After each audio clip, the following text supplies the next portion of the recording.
இன்றைய வேத வசனம், உன்னை இரட்சிக்கும்படிக்கு நான் உன்னுடனே இருக்கிறேன்.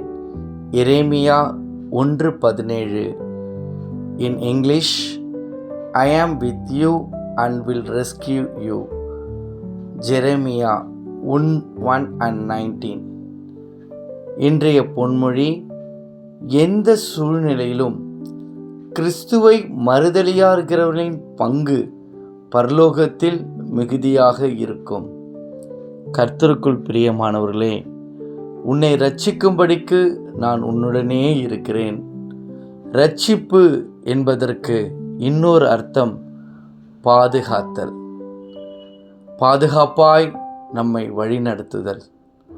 ஒரு தாய் எப்படி கருவிலே நம்மளை பாதுகாக்கிறார்களோ, மார்பிலே அணைத்து பாதுகாக்கிறார்களோ, தகப்பன் நம்மை தோளிலே சுமந்து பாதுகாப்பது போல ஒவ்வொருவரையும் கர்த்தர் இரட்சிக்கும்படி அவர் நம்முடனே இருக்கிறார்.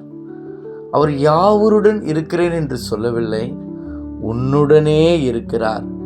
ஆண்டவருடைய பாதுகாப்பு ஒரு தனி மனுஷனுக்கு மிக மிக முக்கியம். அநேக அரசியல்வாதிகளை நிறைய பாதுகாவலர் பாதுகாத்திருக்கிறதை நாம் பார்க்கிறோம். எவ்வளவு பாதுகாப்பு இருந்தாலும் மரணம் சில வேளையிலே அவர்களை சந்தித்து விடுகிறது. பாதுகாப்பு, மனுஷனுடைய பாதுகாப்பு பலனற்று போயிடுகிறது. வேதம் சொல்கிறது, உன்னை காக்கும்படி தமக்காய் தன்னுடைய தூதர்களை அவர் கட்டளையிடுகிறார் என்று சொல்லப்பட்டிருக்கிறது. இந்த வேதத்தை நான் தியானிக்கும் பொழுது ஒரு வசனத்தை பார்த்தேன். உன்னை காக்கும்படி நான் உன்னுடனே இருக்கிறேன். பாருங்க, மனுஷர்கள் பார்க்கிற பாதுகாப்பு வேற, பரலோகம் நம்மை பார்க்கிற பாதுகாப்பு வேற.